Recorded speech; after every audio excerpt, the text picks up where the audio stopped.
we have ACT Teachers Party List Representative Franz Castro on the line. Good morning, Congresswoman. Thank you for joining us. Good morning, magandang umaga. Salamat. Oh yes, Congresswoman, let's get right to it po. Could you elaborate? Yes. Good morning po. Could you elaborate po why you're against a decision to stop? Oo, yung House probe into confidential bakit fund. you think po sufficient na po yung nalaman yung mga information sa mga narinig nyo? Yes, oo. I oppose the the conclusion of the hearing about the confidential funds kasi 'di ba the SDO passed the 125 million and the other funds to security officer, pero ano na ba yung nangyari doon? So, hindi dapat tumigil doon. So, dapat meron ding isa pang hearing, kahit na ba yan ay kung confidential information ba yon. So, tingin ko naman walang kinalaman na national interest doon dahil about the project and the programs na sinasabi naman doon sa Peking Accomplishment Report. Kaya kailangan talaga na tinginin natin ito talaga na yung pag-utos ni Vice President Sara Duterte doon sa mga SDO, bakit niya doon ipinabigay?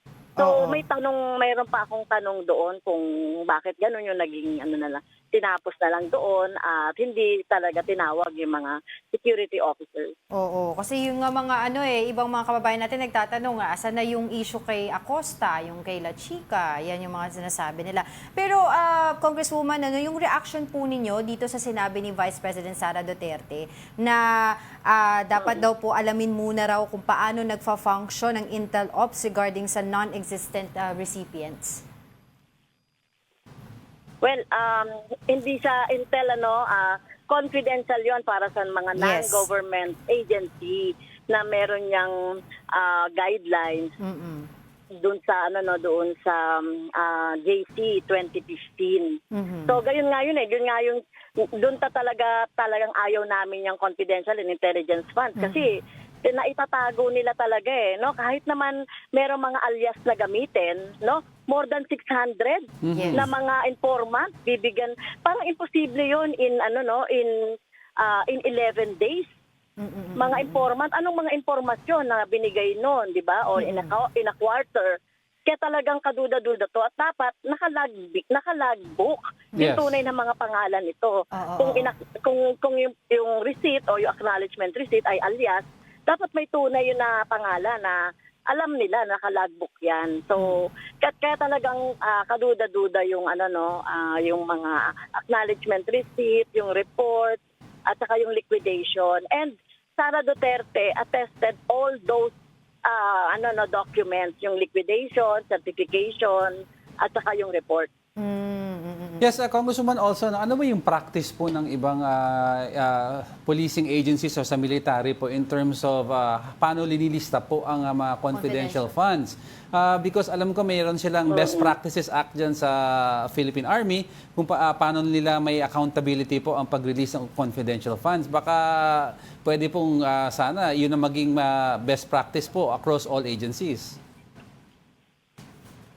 Well, hindi dapat. Una-una talaga, ang posisyon talaga namin dyan, walang confidential funds ang mga agencies dahil hindi naman nila yan function.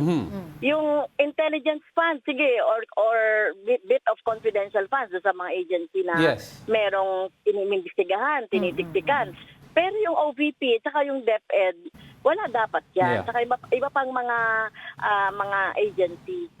According nga daw po doon sa 2015 GAA, dapat daw po may physical plan ang isang ahensya pagdating nga daw po sa kanilang mga confidential funds. Pero I believe wala pong na-present na ganun ang Office of the Vice President and at that time ng Department of Education. Tama po ba?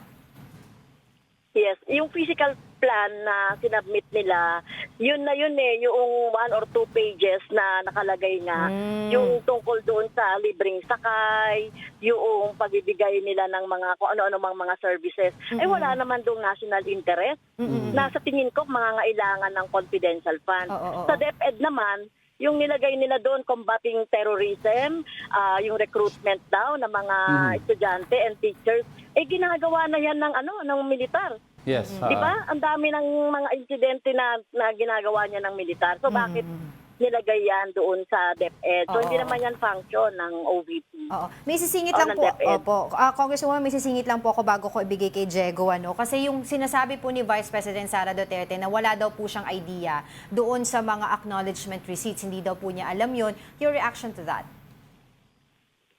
Well, talagang to the teeth nagsisinungaling siya kasi pinirmahan niya yung liquidation report eh.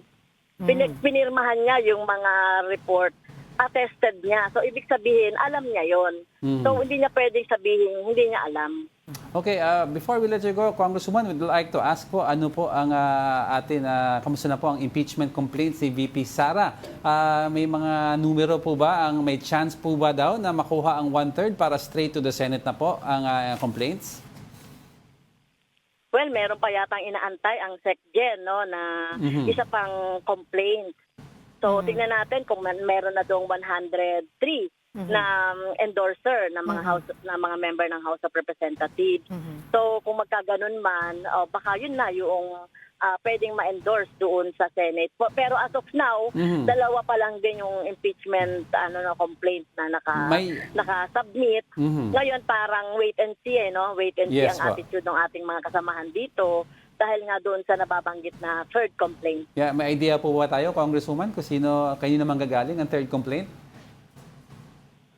Well, ang naririnig namin ay religious group daw, religious group Okay. ang magsasubmit ng third complaint na i-endorse ng isang party list.